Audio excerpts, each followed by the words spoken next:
Welcome back, everyone, to the InfatuAsian podcast. I'm your host, Curtis. Thank you so much for listening. This is part 2. So part 1 was dropped last week. So you might want to start there if you haven't already. So normally I write out questions, and we generally stick to the script. Sometimes we divert here and there to talk about other things. But, usually we go with the script, and you know us, like we like to end with our signature question, who is your InfatuAsian? And people usually take about, 20 seconds, 30 seconds, maybe a minute. Some people prepare ahead of time, but usually they come up with an answer fairly quickly. Amy Tan, in true Amy Tan fashion, did a full-on analysis of what type of person her InfatuAsian should be, and it's great. I was just grinning from ear to ear listening to her think this through. She was talking this through, and it was really kind of cute, and I was just kind of touched by how much thought she put into it. So you'll hear that coming up very, very soon. And then usually after the InfatuAsian question, we normally just thank our guests and wrap things up and go our separate ways. But something amazing happened. Amy just kept talking. And again, we had already been talking for about an hour. And so this is going on quite long. And I'm just happy to be there because I can't believe, first of all, I can't believe I'm talking to Amy Tan. And second of all, I can't believe she's giving me such thoughtful answers, really honest answers. And she didn't seem worried about leaving this call at all. So, like I said last week, if the queen wants to talk, I'm going to listen. And so our conversation just went in lots of different directions. So listener discretion is advised. This isn't for little kids probably. And if you're sensitive to topics of self-harm or assault, this is not the part that you need to listen to. So just a little warning for you out there. So that's enough of me. Let's jump back into our conversation with the award-winning author Amy Tan right after this.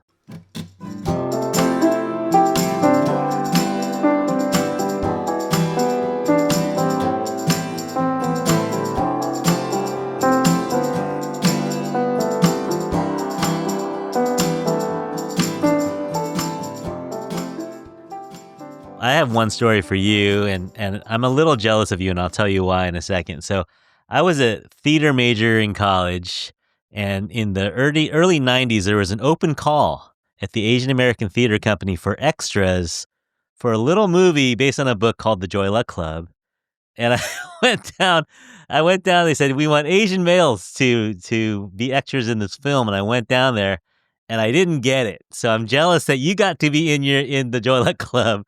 And other You mean families. this is for the real movie? Yeah, 1993. Yeah. Yeah. This is, I see, yeah. So I didn't get it. I don't know what it was. It was either I wasn't tall enough, wasn't short enough. I don't know. Well, what was the role that it was an extra? No, it was just extra. Probably, maybe I had a line, maybe I didn't have a line, but they asked us to come in. They asked us a few questions. They had these, I don't know who thought of this, but they had these really good looking women at the reception table, and they kind of flirted with you. And then that was part of the process? I don't know. And then they said, okay, well, thanks for coming in. And so I don't know if someone was on the side watching how I reacted, but I was so nervous I didn't utter a word probably. Oh, so. No, there's the audition, I don't think has anything to do with any of that, except because the extras are put into, they just need a certain number of people who are going to be in the dance scene. There's going to be somebody my husband was in the background juggling or watching the clown. You can't even see him. So it just means that they had enough people filled in for the background. Yeah. So maybe I was just too late. I think you just came in late and they had already, no, we filled up the, 20-year-olds or whatever it was. We don't need any more. Yeah. Oh, well. Well, that was, I still tell that story somehow. Like I almost got into Joy Luck Club. The worst thing is if an extra tries to act. So you don't want to have talent. You just want to be there and follow directions and fade into the woodwork. Exactly. And you're supposed to have, they're drinking wine. I had a snifter glass I had a wine glass or something. They put tea in it and you're drinking something delicious. I had a cigarette and I had already quit smoking. So I had to just have this lit cigarette. I wasn't going to, forget that, but I just had to hold that. And then they cut me out of the scene. You got cut out of your own movie. Well, it was a scene that took place in the 1940s in a Shanghai nightclub that was actually filmed at Filoli Gardens. Oh, yeah. And so I was there. I was in 1940s garb in a beautiful cheongsam. I had my hair done up in 1940s style. All this makeup took hours, and then I was left on the cutting room floor. But I was one of the people making the decisions, and I just said, "Yeah, we don't have any room for that. We're deleting seconds. No, we don't need that seconds." And I said, unfortunately, we don't need me being seen looking as somebody watching them dance. So that goes. Oh man, well, but I made it into the beginning. Wayne decided that Ron, the other screenwriter, we would walk into the party first, and then and they say, "Hey Ron, hey Amy, good to see you. Come on in." And then I say to Ron, "Ron, get off the phone. We're here," because Ron was always on the phone. And they come in. We've got Ron's daughters, so what's the backstory? I guess I married this guy when he already had kids. Okay. Yeah. Yeah. Oh, man. We have one last question is our signature question. We asked our guests to choose an InfatuAsian. InfatuAsian is anyone in the Asian community that you admire, living or deceased. So, Amy Tan, who is your InfatuAsian? What a difficult question, because I have so many people that I could name. You could pick more than one. Practiced. I should have practiced what I was going to say. Don't worry, you won't offend anyone here. Okay. In the Asian community in the U.S. or? Well, no, anyone, any Asian. Any Asian. Could be living or deceased. Living or deceased. All these names, all these people, all these writers are flashing through my mind, but they're like the people who would be, who you should read or want to read because what they have to say is really interesting.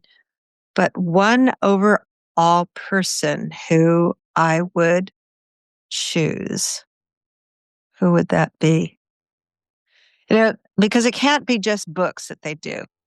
Okay. Right? No, it could. No, well, okay. This is your choice. Making you think. Making me think. Shouldn't be that hard. But it is hard. It is hard because I want to do it with a lot of careful purpose. And I'm trying to, with each person, I'm thinking in the larger scope of things that are important. These, when we choose the most important, the most influential, we are also looking at it in the context of what are the needs of our society today. Okay. So that whoever I pick is who I would have picked years ago would not be the person I would pick today, for example. Okay. And I think that's how it should always be when we look at these bests. And so when the lists are dated, they become a little less meaningful. Or unless you're saying the person who's most important is the one who influenced me to become a writer or who did such and such in the past. It's a vague criteria. It's a vague criteria. I know, very vague. Very vague. Very vague criteria. All of these people. And I have to also, I want to go outside of writers and look at leaders. Okay. Obviously I could say Kamala Harris and she's Asian, but I want to go outside of politics. Okay. I want to look at And then some of them are important, but you'd say not because they're Asian. Okay. So there's that. Uh-huh. You could say somebody like David Ho, or you could say somebody like, I'm trying to think of somebody like Ed Yong, who is an amazing science writer, but it's not because he's Asian. Uh-huh. So that's the other thing. Do you want me to name somebody who's important to the Asian community? Or no, it could be important to you and not necessarily because they're Asian. Oh, important to me. Yeah. But they have to be alive. No. Oh, important to me, but they don't have to be alive? Yeah.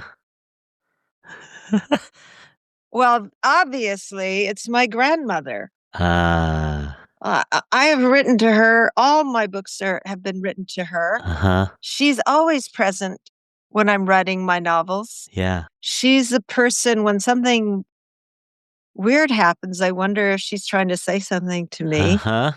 She and I are so much alike, and I've never met her. She died in 1925 of suicide. Right. But I know that a lot of her characteristics and her things about her, she passed on to my mother. Mm-hmm. But the things about her, I think, came directly from her.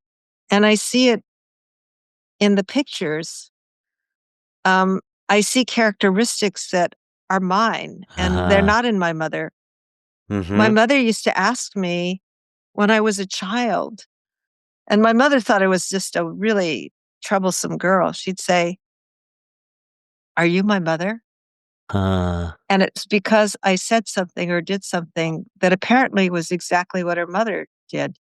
And I'd say, "No." And "Stop saying that. You're scaring me. I don't know who this person is. She's dead." That's all I knew. The person is dead. Why are you saying I'm like this person? So then as I got older and I wrote my stories, my mother, when she read the Joy Luck Club, she said, "How did you know these things?" Wow. She said, "How did you know my mother was really the fourth wife and not the first wife? Or how did you know it was suicide and not accident? How did you know she was," she could ask.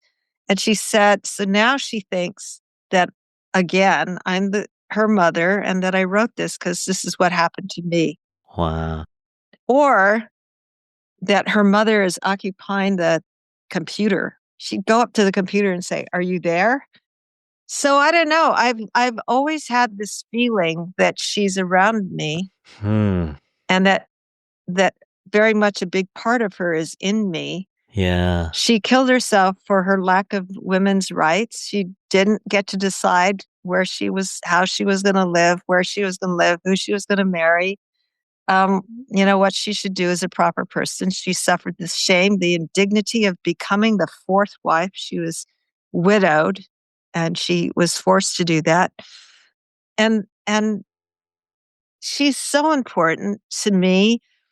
The silent woman, she was mythologized as a proper traditional woman, a quiet of few words, like to stay at home. Well, that's not true. When I learned that the clothes she were wearing were those of a courtesan, and that, in fact, I talked to somebody who lived in that house when she was a little girl, and that my grandmother was given the best room. She was the favorite, despite of the fact that she was the fourth wife and that she was looked down upon in society, but she was the favorite. She got mad because she was supposed to get a house in Shanghai when she delivered a son, and she didn't. She had a temper. And so did my mother. My mother was suicidal as well. So I see a lot of my grandmother. I see a lot of her in me. Not that I'm suicidal, right? But I do have these ways of it's all or nothing. So I will destroy a business relationship if I feel that this person has been cheating me or has been dishonorable in some way. I will terminate the relationship immediately. So that's kind of like, I think of suicide as being, it's a very complex thing, but among them is to obliterate the world. And so fortunately, my obliteration has mostly to do with cutting off relationships or things that I'm going to do. not actually that killing one of people. actually, well, not killing other people, but, not, obliterating myself, which is to obliterate the world, that you're angry at, or your situation. I have choices. Wow.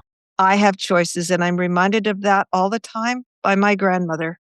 It is the women's rights is the thing that I was most passionate about after the election, and wanting to be involved with that because of rights being stripped away. So working with different organizations, with the Center for Reproductive Rights, because my family history was shaped by the lack of rights that women had. My mother, in her first marriage, it was an arranged marriage. She couldn't get rid of this guy. He held her at gunpoint to rape her at night. That is what's in me, whether I know it or not. Yeah. It's sunk into my DNA through my emotional DNA, my epigenetics. It's there. Yeah. Without a doubt, it's a personal relationship with a woman I have never met because she's dead. Wow. You gave me chills, Amy. I've looked at your life a little bit. I watched your documentary and I read your memoirs, and I work with teenagers, and we always try to get the story behind the action. Why did this kid do this, or why did this kid do that? And a lot of times it comes from generational stuff, traumas and PTSD. And I think if you were my student, you'd be a prime candidate for at risk. I would say, oh, watch out for this Amy Tan kid. Well, yeah, I forgot. You have students that listen. Maybe this is you can edit. No, I know that people do not like to talk about suicide in front of kids. It's always like they blank it out or something. Well, no, I think it's fine because it's historical and it's facts. You're not just throwing it out there. But I think you would have been prime candidate for someone that we'd have to keep an eye on. But look at you've overcome all of that. Why? Because my mother was suicidal and my grandmother killed herself? Or I talked about obliteration? Or just the fact that you came from a household where there was a woman who was threatening to kill herself or held you at knife point. Who held me at knife point, who talked about me being a ghost, You're right. Yeah, no, I'm surprised I don't need a lot of therapy constantly in my life to keep me going, but it made me, one of my friends who were psychiatrists said that it was pretty amazing that I was not damaged by what had happened in my family, and that it just points to somehow I was resilient to that and I didn't get that damage. Right. You've been married for 50 years? That's not easy to do either. And together with the same person for 55 years. Oh, is it? Yeah. So I have stability there. I have support.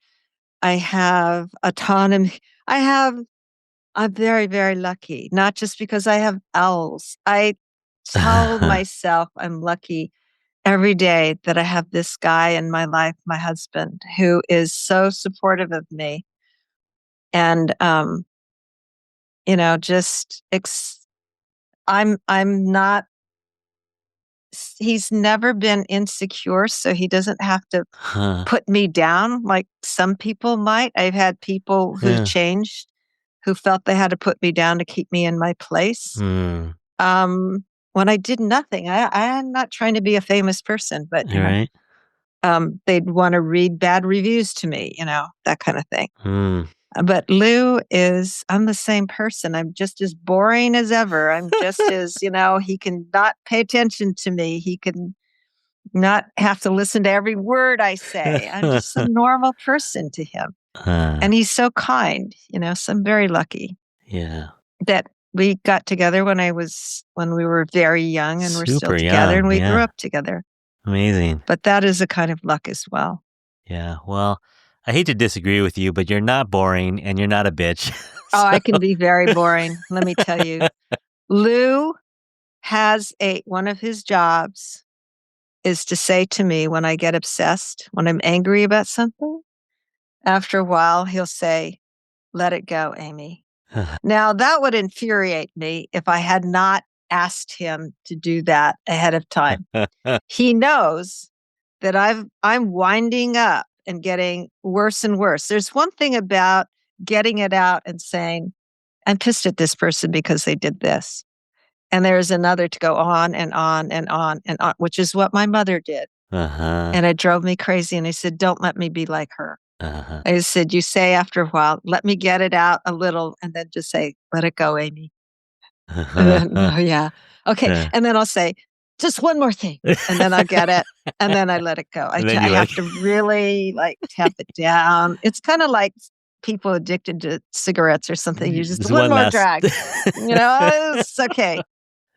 But man. Yeah. Let it go is a really useful motto in my head. Oh, man. And that takes care of what my mother and my grandmother could not control, that impulse to, instead of letting it go, instead of letting go of a relationship, which I couldn't let go of because they had no choice. Yeah. They had no choice to go out in the world and get a job. But somehow some version of let it go. And the other one is, it's not my fault. Mm-hmm. I don't mean that if you steal something, it's not your fault. Or if you drink and drive and hit somebody, it's not your fault. What I mean is when bad things happen to you, and as a kid, you don't understand it. Your mother puts a knife to your throat. If you can say, this is very, very sad, but if you can say to yourself, this is not my fault. I did not create this reality. It's not my fault. It does so much for your resilience. And I know this because I've talked to other sexual abuse victims, and I am somebody who was sexually abused by a minister. When I was being counseled 5 days before my father was dying, he sexually assaulted me on my bed. And for a while, I wondered if it was my fault. And eventually, and this is a common thing. Yeah. You say to yourself, well, the guy, I admired him. I liked him. I always wanted to be around him because he was the youth minister. And then you realize later, it was not my fault. I was assaulted. And those people I know who have had that happen to them in ways far worse than mine, we both talked about it. What is it? Why is it that we do not have a lot of problems dealing with this now? Why aren't we in therapy? Why aren't we constantly in a state of PTSD? And she said, it's because we understood. We could analyze the situation, and we looked at it and we said, it's not my fault. That's it. If I can give anything to your students, and I'm telling you, as you know, many girls are going to encounter things that are out of their control. And I think when it happens, if it happens, they should look back always and say to themselves, I'm a smart person. I did not ask for this. This is not my fault. I think, don't torture yourself in thinking, did you do anything to make this happen? You might have been flirting. That doesn't mean you wanted to be. Yeah. Or why Yeah. didn't I run away? I should have run away. Exactly. Exactly. Why couldn't I scream? I couldn't scream. Yeah. You can't. You're so scared. Right. You're so frozen. freaked out. You're so shocked. Yeah. And so you just have to say, you have to recognize that. Yeah. And not blame yourself. And there's always that little doubt, and I tell you, one thing that also helped me is to discover that this person had done it to other girls, had run away with a girl who was 16, and he didn't even go to jail. Yeah. Yeah. But this is, back in the 60s. So it's the way things were, but still is in different ways. Oof. Yeah. I don't know. You may want to take that out, but I'm just saying, where I was, my mindset as a teenager is still very much there. And I have my goddaughter's son is now 13, and I just look at the things he's going through. And he's a boy, but he also has all these expectations placed on him. And if you're going to do this, you really have to earn it. And then you're lazy here. You just dropped off. You didn't, You didn't concentrate. You need, and I thought those were like the days where I thought never a day went by that I ever did anything right. My parents were always criticizing me, and this is the age, being a teen. Yeah. Somebody was always telling you, you're not living up to your potential.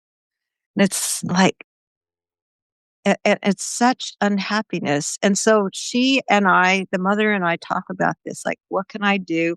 Sometimes I'll be the bad guy because at the same time, it's important to learn that life lesson. You must complete things. If this is your goal to become this is what you need to do. But how can you balance that so that it's like, oh, I never do anything right? Yeah. That is the problem that I think a lot of Asian kids face because the pressures, the cultural, just what's passed down, it's not even a cultural tradition. It's the way our parents were raised, their parents were raised, great grandmother was raised, great grandfather was raised, and all the things that it's passed down to. You're not living to your full potential, which also reflects on me and how hard I'm working for you. And that is the village. message. The whole village. And you were responsible for ancestors from the 1200s. My ancestors were traced back to the 1200s. That's right. That's right. Pass on goodness, through love of truth and arts and that kind of stuff. But yeah. No, I'm right in the middle. I've got a 13-year-old and a 15-year-old at home, so I'm right in the middle of that. Oh, yeah. I could never do it. I'm sorry. I congratulate those who are raising the stewards of the world and with good values, because we need that. And when I see kids who are really selfish and spoiled, who want everything, I think, oh, they're going to be a disaster for our world. They're only going to think of themselves. And when I see good kids, and they're becoming good in part because their parents are providing them that guidance, which is really hard. It's not constant praise. It's not like, honey, you're always right. Or you can have that. Of course, you deserve it. This word deserve is a tricky one for kids. I deserve it. Why did they deserve it and I didn't get it? That's not fair. Fair doesn't really exist in the way that we wish that it would. And it's not your fault. So that's the thing. It's not your fault, and it's, Well, Amy Tan, you've given me enough for more than one podcast. Okay. Maybe we'll do a couple episodes, but Aunt Amy's advice. Auntie Amy's advice. Auntie Amy's advice in being a teenager. Perfect. I won't give you advice for cooking, but one other thing for your teens. Yes. If you're feeling like you're not understood, start a journal. You will love it, because later in life, you'll read this journal and you see how much it shaped you. Either that you became that person that your parents wanted you to be, but with a slight twist, or you didn't fail and you were, somebody who evolved, and you can look back at this stuff and kind of laugh at it or see how some of it really was valuable. But how your thoughts about this has changed over the years. A journal is you that you take with you. So I give you that. I think that is one of the best things you can do. I think it is the reason that I'm not in therapy. I read The Opposite of Fate, and I loved your journal entries. Your journal entries are fantastic. I just really enjoy hearing your thought process and things that you go through, and in different times of your life. It was amazing to read those things. Thank you. And that's the thing about a journal, is you make it very personal, but I think it's much more valuable if you put down ideas that you have about what you think the world is about, or what you think you're about, or what you think is, if you are obsessing about what popularity, I'm not popular. What is popularity? Always question the term and what it entails, and then just go into that and look for examples of that. It's not as useful to keep a journal, like a diary, that says, I went to the store today and bought these great shoes on sale, or Sally and I went to dinner, or those are not as influential, but your thoughts, your very inner thoughts, and how you reacted to a situation. Ones that you don't want to talk about with other people, and just reflect on it. And that's your safe place. Yeah. And you can use it later to be a writer or an artist or a musician Who knows? A tech person who invents things or a podcaster. Podcaster. It is such a gold mine, and it's you. Yeah. Do it. Well, what's on tap for you? What can we look forward to? Writing a novel. I'm also there's some. This is the boring stuff. Some merchandise coming out as a result of this book, like a bird journal and some affirmation cards. But the other thing, I was glad I was able to talk about a dead person, because I wanted to write an essay about my grandmother, but also about epigenetics and reincarnation. Okay. In other words, this is about identity. Who are we? Who influenced us? How did we make choices that became us? These choices are us and the manifestation of that. Yeah. So I wanted to write about identity and considering external influences, what is inherited. Of course, you can look at physical traits, but now we have this notion of epigenetics. Right. What are the things that are part of our personality? That's the weird thing. What are the things of our personality that are influenced by epigenetics? And loyalty is definitely one of them for me, which is embedded in another one of those personality traits. Yeah. And then the other is that question of reincarnation, which I can't entirely dismiss. But whether it's reincarnation, whether it's epigenetics, whether it's influence from my mother as the transmitter of whatever she was taught by her mother, my grandmother is definitely in me. Yeah. So that is what fascinates me, and what I'm writing an essay on that. Okay. Well, I told you I'm a biology teacher, so this fascinates me as well. So. Oh, I love biology now. Now you're in. Yeah. If I had been taught biology in the way that I'm learning about it now, I would be so fascinated. I love scientists. I spent a lot of time with biologists, with research biologists, field scientists. I have big passion about snakes. I go and find venomous snakes with people. Yeah, biologists. I have a lot of biologist friends, science friends. But if you loved biology when you were 19, we probably wouldn't have the novels. You would have been a doctor. Yeah, that never would have happened. But I might have become a herpetologist or herpetologist. I could have become that kind of person. I could have become an ornithologist. I could have become an amphibiologist. I could have. Who knows? Whatever. Yeah. No, I could have become somebody who looked at molecular biology, which I think is absolutely fascinating. Yeah. So. Yeah. So, okay. I'm babbling on and on and on because. No, this is a dream for me. So when I made this podcast and I called it InfatuAsian Podcast, someone asked me, well, what is it about? And I said, well, it's about, infatuation means that you are obsessed with someone, or you just admire them, or that you just think about them. And I was trying to think who embodies that more than anyone else. And it was Amy Tan. Yeah.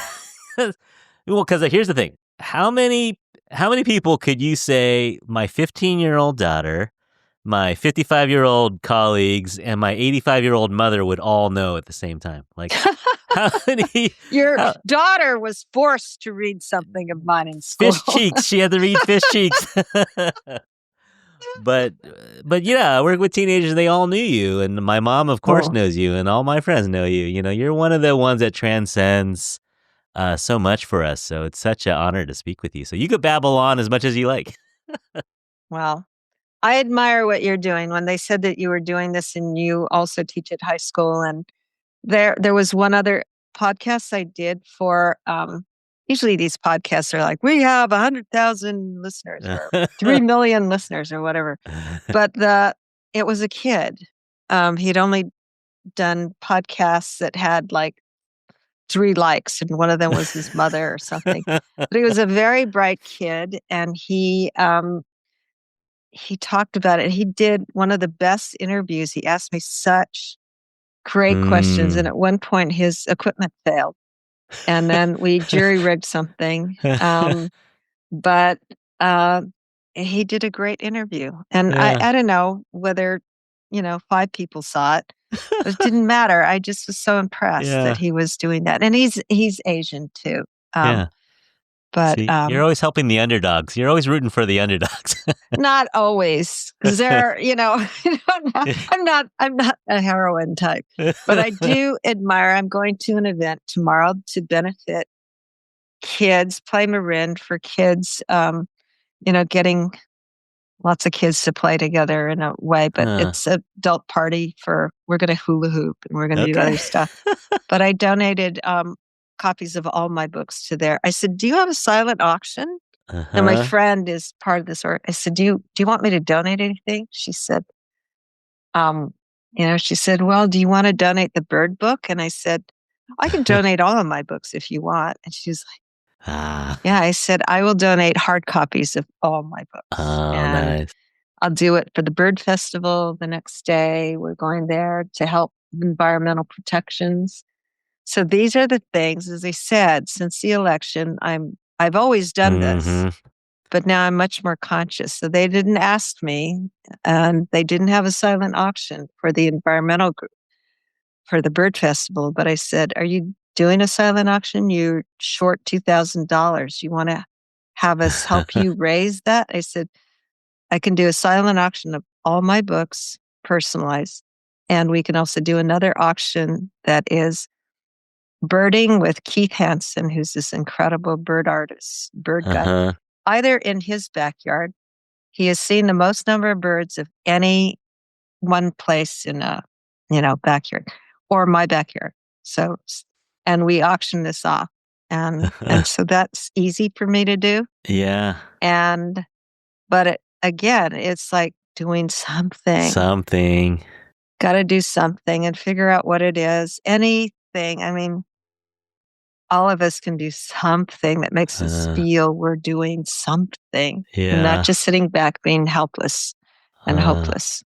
Yeah. Amazing. You made my day, Amy. Thank you so much for speaking with us. Thank you, Curtis. I really enjoyed it. I just feel like I was not mindful it's a podcast. No, that's what I'm glad. I'm glad it's just two people talking, Yeah. Yeah. All right. Can I get one last thing? Yeah, You do? sure. Could you? I have do a little bird tag. call. No. Oh, yeah. Or no. Somebody asked me that. One little tagline here. Oh, okay. Just whatever you want to say. You can ad lib at will, but could you just read this? Okay. Hi, this is Amy Tan from Sausalito, California, and I've been having a great time talking to Curtis on the InfatuAsian podcast. Amazing. All right. I'm going to let you go. We'll talk soon then. All right. Okay. Okay. Bye, Amy. Bye. Thank you.